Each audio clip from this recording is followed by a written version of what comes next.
Lucky, and they might, thanks to a certain Walt Disney film, be portrayed as decent dancers.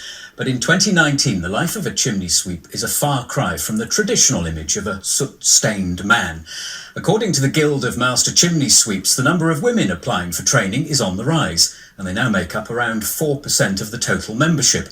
In 2010, there were just 3 registered female sweeps in the country. There are now 18 in total. So why are more women being drawn to the traditionally male-dominated trade? Hayley Westcott has been to Plymouth to find out. I like being self-employed, and I like people.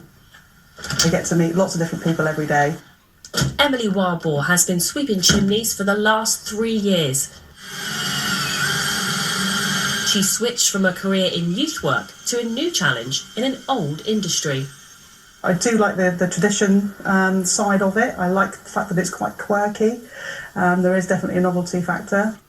The traditional image of the soot-stained sweep has been replaced with high-tech equipment. It's still a physical job, but Emily has not been put off. You have to get over that initial, the fear of going into a male-dominated world. But yeah, I would encourage any female to take up a similar trade or even chimney sweeping. Do you find that women in particular prefer having a female chimney sweep come to their home?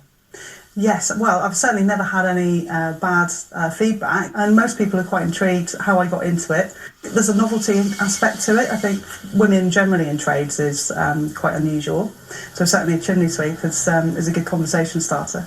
Telling people what to burn is now also part of the sweep's job. So it's really important to check the moisture of the wood. Part of our job is to make sure that people know what they're burning. So has she found anything interesting poking up flues? Well, apart from the odd dead pigeon, I have found some quite interesting old newspapers. Some of them date back to the 1920s. But I haven't found any gold rings or hip flasks, which was traditionally, people would hide those in chimneys. She may not have found gold yet, but Emily seems to have found a rewarding new job. Hayley Westcott, BBC Spotlight, Plymouth. Good for her.